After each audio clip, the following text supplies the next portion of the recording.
What is up, everybody? It is Alex from Heavy New York, calling from the quarantine zone again, and this time we are here with Scott Lucas of Local H. Thanks for being here today, man. It's great to have you here. Thanks. You're still quarantined?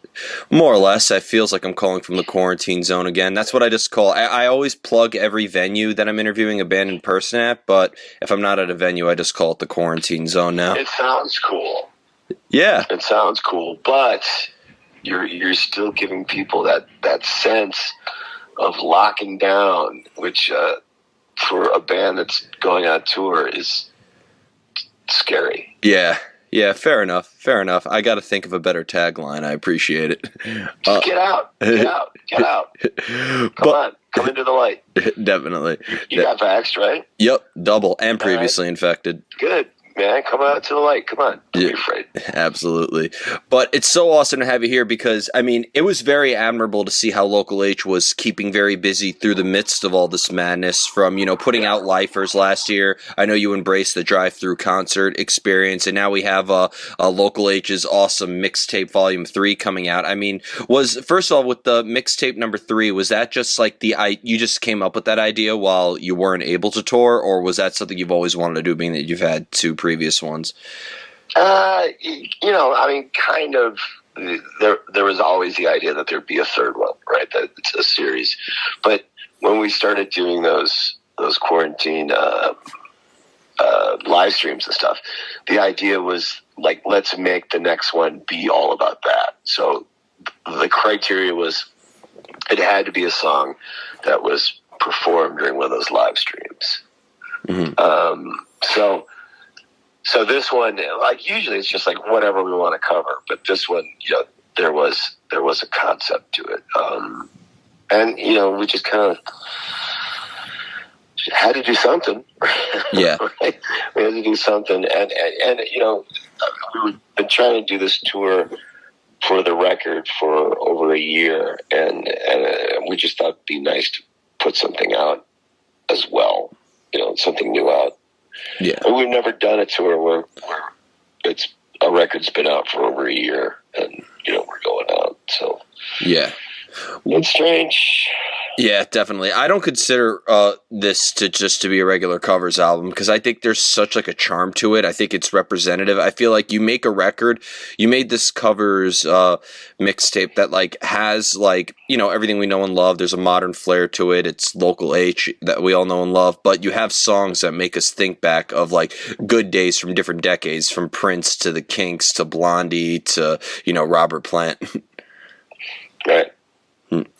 When you do these covers, like, are you going into it with like a different mindset than what we would hear off of like an original album, such as Lifers or Hey Killer or whatever happened to PJ Souls or whatever?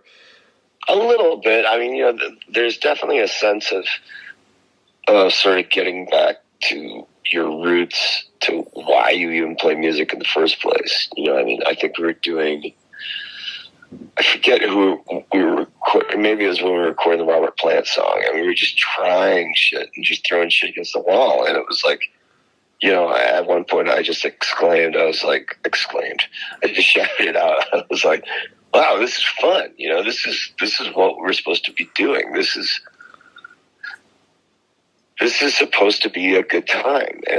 And sometimes when your head is up your own ass making, a record, you forget that. You get so hung up on shit. And when you're making a covers record like this, you remember the fun part of it. Not that, not that it wasn't tough. I mean, you're trying to reimagine these songs and not kind of put your own stamp on it or take it somewhere different that is worthy of these songs more than putting your own stamp on it. You're just trying to measure up to like these songs. You're trying to be worthy of covering the Kinks. And so you want to do something with it, take it somewhere.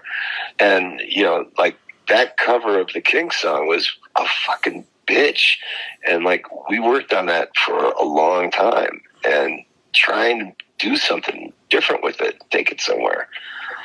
So, you do put pressure on yourself when you're making these records, but at the end of the day, it's just a covers record, so you should try to have fun with it. Definitely. And maybe that's the kind of attitude that you should bring to everything that you do, Yeah. And I mean, this year, I mean, I don't know if you were even thinking about this, but this year's the 20-year anniversary of the first EP, Drums, so I don't know if maybe that was sort of like on the back of your mind as well. No, in the 20? No, it can't be. 30? 30, yes. Sorry, I'm terrible at math. Yeah, dude, come on. I went to art school, man. I'm sorry. You know, I never wanted to be good at math, but now that I sell our own merch at shows. I'm a whiz at math, and it sucks. I hate it. I never wanted to be this good. But so you weren't thinking that it's been 30 years since the first EP. Let's No. do something. Let's do another EP to celebrate or something like that. It has nothing to do. No, not at all. Okay. I've forgotten about that EP, and if you could forget about it, I'd be happy. Okay. I will even crop out in this interview the part where I bring it up. No. I want you to keep it there as a reminder to forget about it. Okay, fair enough. When going back to Lifers, your latest full-length album, being that it was already 5 years since Hey Killer, the album before that, was Lifers intended to be a direct continuation of Hey Killer, or was Lifers meant to just be a new start for Local H?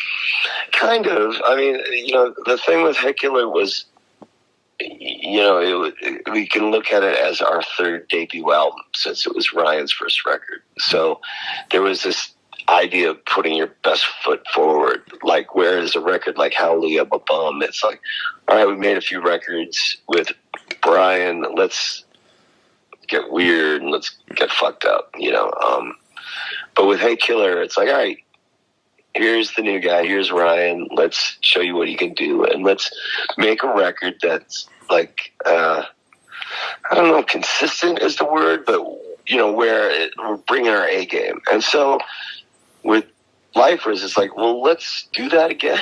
Let's, instead of taking a left turn, let's keep going and see if we can make another record that is, I don't know, great. That's got a lot of like immediate and catchy songs on it. Because sometimes, like, again, you get your head up your own ass and you're like, let's try something different. And I'm all for that, and I've done that before. But sometimes being like trying to like stick the landing and make a perfect record is just as difficult and just as interesting. And not every record has to be your Radiohead record, Definitely. You should. Both approaches are valid, and I think it's nice to mix those ideas up. So, Lifers was going to be that again, and then once we started doing it, we started bringing in our friends and people that we really respected and admired, and that became the concept. Like, just people who have been doing this, and not for huge cash rewards. People have been doing this because they love it. People who have been doing this for the right reasons, and that just kind of happened.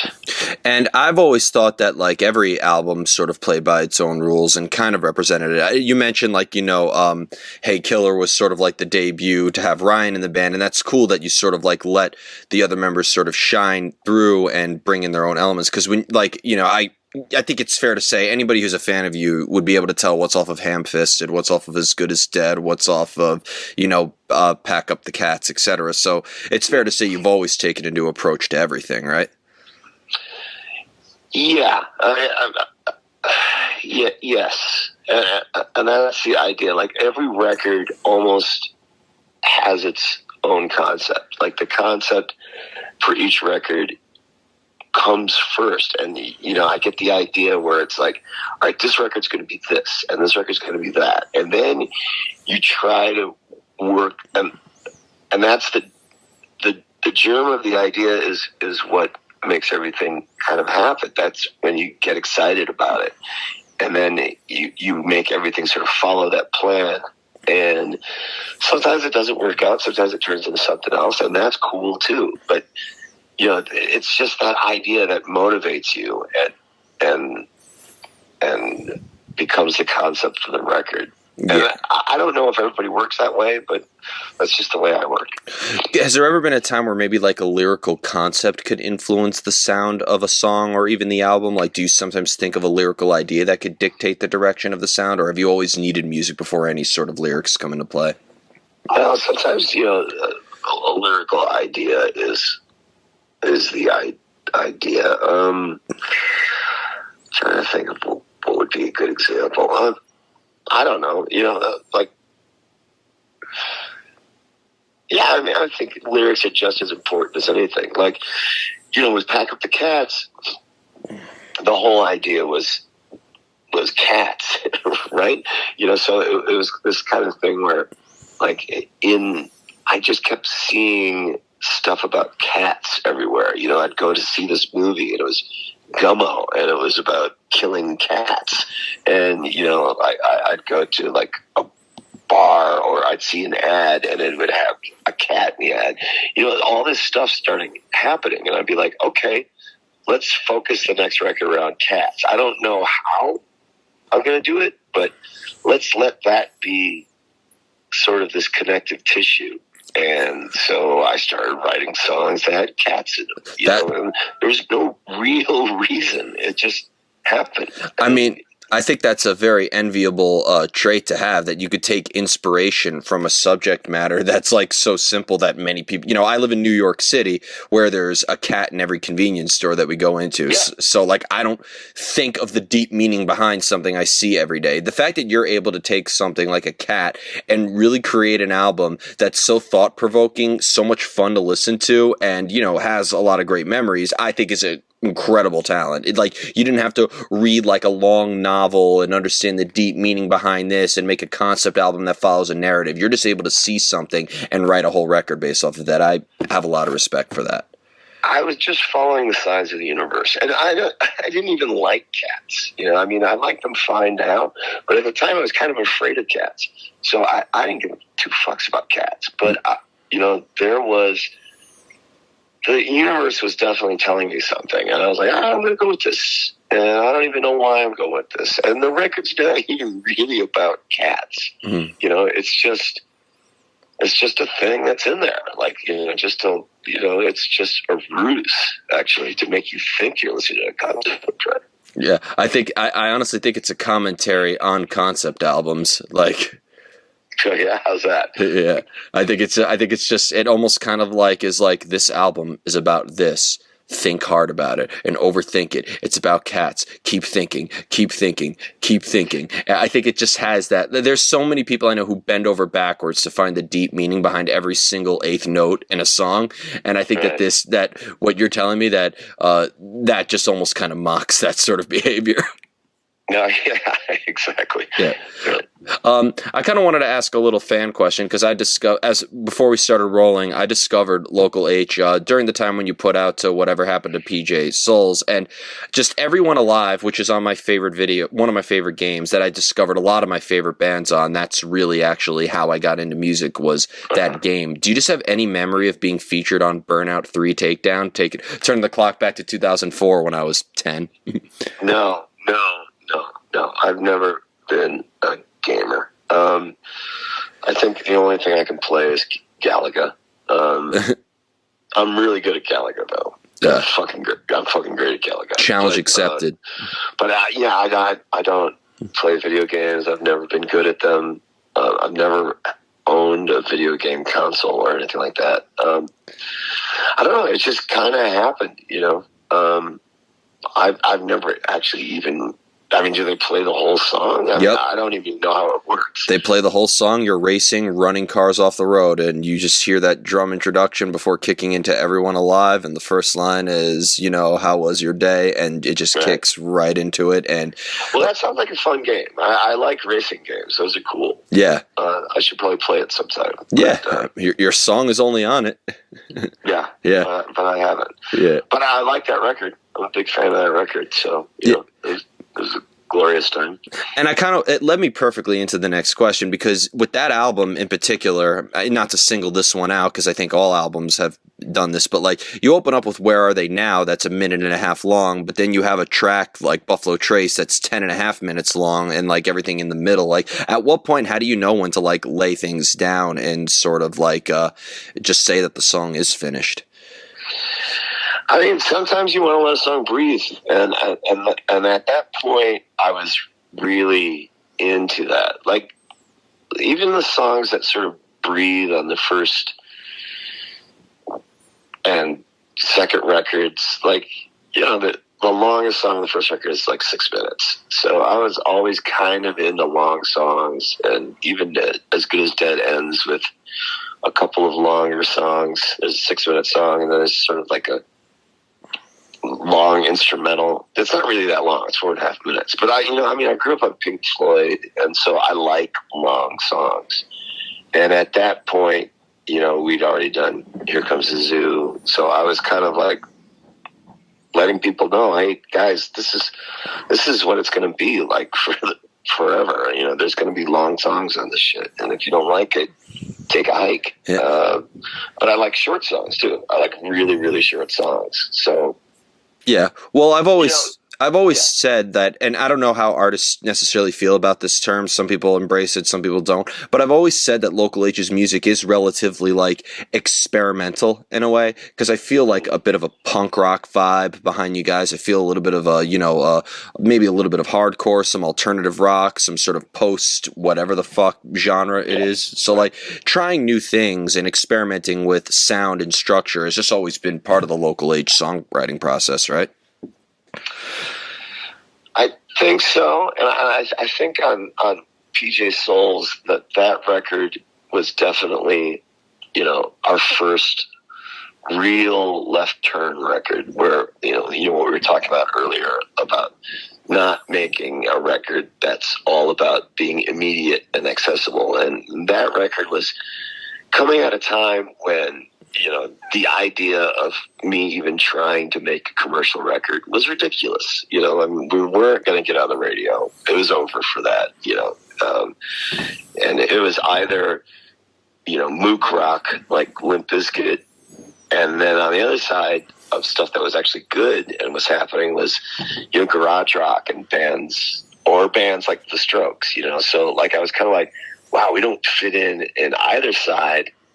What are we going to do? Let's not try to chase this radio bullshit. Let's just make a record that's an odd duck, and, you know, see who gets into that, and let's just go in this other direction. Because the bands I was listening to were like indie bands, and, you know, and I was kind of like, I want to do that, and I want to make a record that's a headphone record and not made for the radio.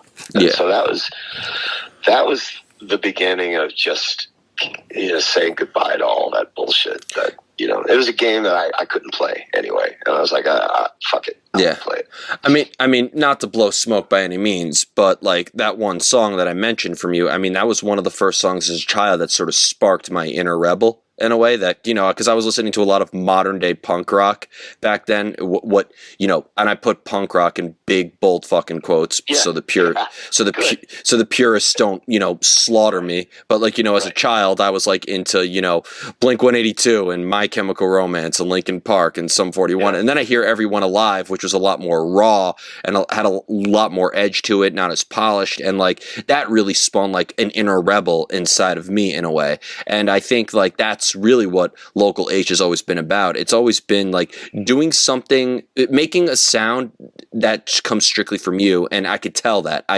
there was nothing external influencing the sound, nothing external outside of your band influencing the sound. Yeah, you know, I mean, you know how it is. There's this thing, it's like, if you're probably going to fail anyway, and as long as you're going to fail, why not fail your way, you know? I mean, because then if it turns out to be a success, great, awesome, you did it. But, you know, if it doesn't, and you fail, and you're trying to do something that somebody else wants you to do, that's the worst kind of death. That's the biggest cut. And, you know, in that way, there's nothing you can say. There's no way to defend it. You're like, yeah, I fucked up. Why did I do that? You know, but if you go down swinging, you know, it's you got that defense. You're like, oh, at least I did it my way, Frank Sinatra. You know, and definitely, it's cold comfort sometimes, because it'd be nice to be a success. It'd be nice to fucking hit a home run or whatever sport metaphor you want to use, but you know, reality kicks. Yeah. Well, donkey's ass. Well, that's what I've always said. All art is. It's a form of matter that's at war with the reality that we currently live in, and I say that for sonic art, visual art, anything. So, and the final question I wanted to ask you is you are a very prolific artist outside of Local H. You know, you've played with, you know, Scott Lucas and the Married Men. You know, you've played with Triple Fast Action and so many other awesome bands. Like, is depending on like the project that you're playing in, is it expressing maybe a different side of who you personally are, or depending on who you collaborate with, or is it a different mindset, or is there a usual method behind the madness that it just applies to everything? Yeah, you know, I mean, I got a lot out of playing with Triple Fast Action, a lot. And sometimes when I listen to Pack Up the Cats, it's like, oh, holy shit, do those guys think I ripped them off?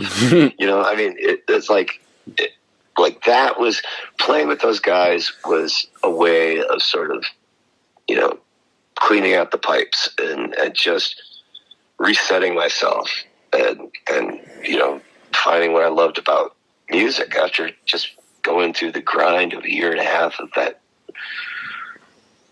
never-ending tour that we were on. So it's like, what do you want to do now? Oh, I want to go out on tour again. What are you, crazy? And it's like, yeah, but I want to be the side guy. And that really helped.